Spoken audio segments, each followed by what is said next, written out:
Donc je suis le docteur Séverine Sigri, je suis responsable du département recherche du Centre européen d'études du diabète à Strasbourg. Alors ce centre a pour vocation de prévenir, de traiter, voire de guérir le diabète. La prévention, ça passe par des opérations comme on peut le voir ces jours-ci, c'est-à-dire du dépistage, de la communication sur le diabète pour informer plus les patients ou la population générale des risques qu'il y a d'être diabétique et des risques qu'on encourt quand on n'est pas détecté suffisamment tôt.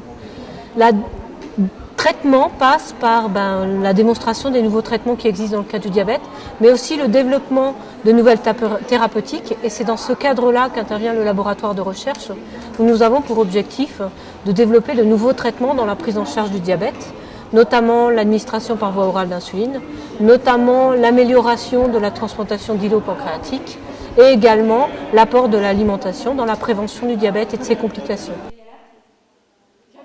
Alors les 3 jours avaient pour objectif de dépister un maximum de personnes dans la population générale. Dépister, ça veut dire quoi? C'est prendre une petite goutte de sang au niveau du doigt et puis de mesurer le taux de sucre qu'on a dans le sang.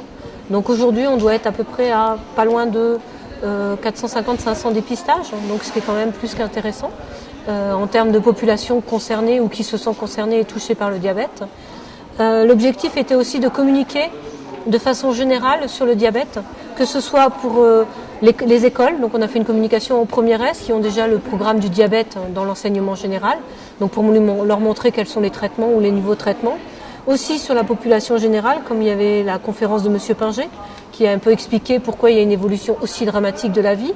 La conférence que j'ai fait moi-même sur plutôt le développement sur les nouveaux traitements, ou la conférence du docteur Alain Langlois qui avait pour objectif de montrer un peu ce qu'était la transplantation d'îlots pancréatiques. Aujourd'hui, on a encore la conférence sur la diététique.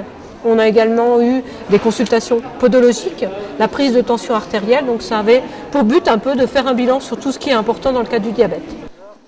Alors tout à fait, quand on va parler de diabète justement chez les personnes âgées, je pense qu'on parle souvent sur une mauvaise communication, où on dit aux personnes âgées, vous êtes diabétique parce que vous êtes âgé.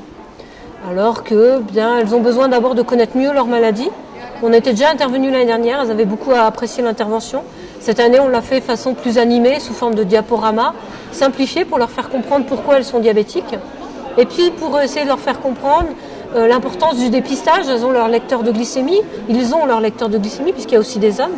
Et donc leur montrer que le dépistage était important, qu'ils devaient prendre leur glycémie assez souvent et pouvoir détecter ce qu'on appelle les hypo-hyperglycémies, puisqu'ils ne savent pas forcément à quoi ressemble une hypo, c'est-à-dire quand ils n'ont pas assez de sucre dans le sang, ou à quoi ressemble une hyperglycémie.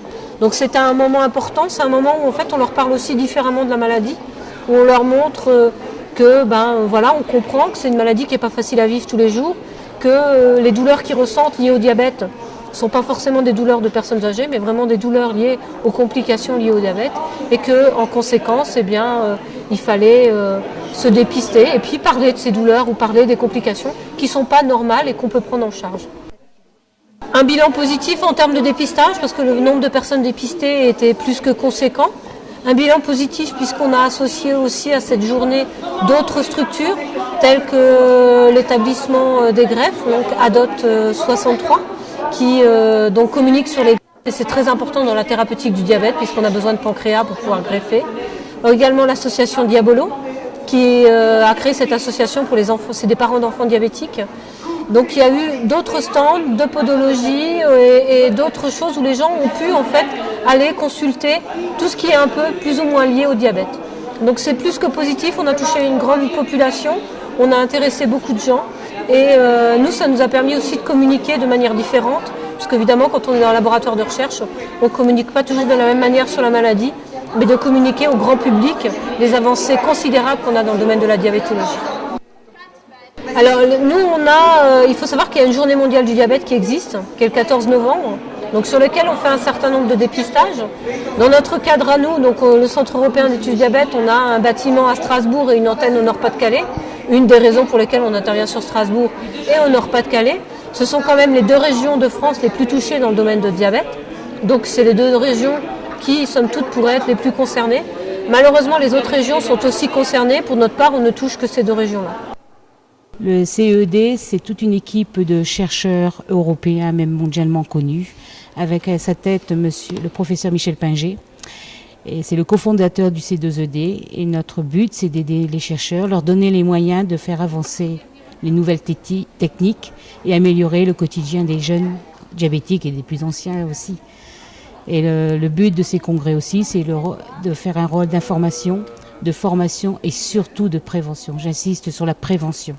Car à notre époque, si on découvre un diabète de type 2, on peut le guérir s'il y a une bonne prévention en aval. Et cela, bien sûr, au niveau pour la sécurité sociale, ça revient beaucoup moins cher, quoi. Voilà le rôle de notre association. Non, nous, la différence d'une autre association, on n'a pas d'adhésion. Les gens qui veulent venir nous aider, ils viennent avec leurs bras, leur temps et leurs moyens, bien sûr. Nous ne demandons aucune adhésion pour vaincre le diabète, pour justement faire beaucoup de prévention. Car il y a vraiment une épidémie dans le monde.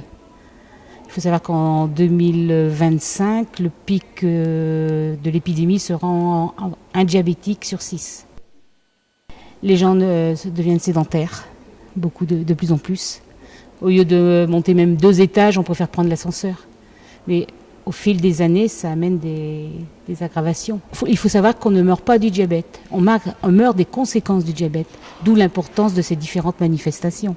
Si on découvre le diabète de plus en plus tôt, et que la personne déjà se prenne en charge, c'est déjà très important. C'est pas évident parce que c'est quand même il y a beaucoup de contraintes dans cette maladie.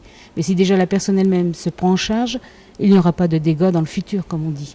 Donc nous, je redis c'est très important d'organiser ce genre de manifestation. Et je précise que nous, c'est tout public. Ce n'est pas que le public diabétique. Le public diabétique aussi, on travaille avec eux. S'ils veulent des renseignements par rapport à l'avancée de la recherche, tout ça, on est à leur écoute. Mais aussi, pour nous joindre, je vais vous dire notre adresse. C'est CEED, Centre européen d'études du diabète Nord-Pas-de-Calais, 1 rue de Noyelles, 62 690 Iselle-les-Hameaux. Et je vais donner un numéro de portable, le 06 76 98 80 63.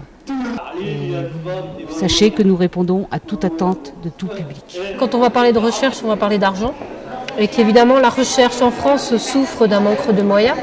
Une grande partie de notre travail, c'est de chercher des fonds, de chercher de l'argent pour pouvoir faire avancer les projets de recherche, ce qui est loin d'être négligeable. Et que de décider d'investir plus de moyens dans la recherche, c'est un moyen considérable de faire avancer les thérapeutiques. C'est-à-dire qu'au lieu de courir derrière les Américains qui vont beaucoup plus vite parce qu'ils ont plus de moyens, eh bien on sera avec les moyens qu'on pourra éventuellement nous donner, on l'espère en tout cas, on pourra avancer à la même allure, voire même plus vite avec les motivations qu'on peut avoir dans une structure telle qu'une association où les gens sont entièrement dévoués à la recherche. Natacha et puis Dali de mère, elle passe à portrait. Oh maman, si je t'envoie à côté, la maintenant que t'es ta jeune, et bien sûr t'es mon ta vrai caractère.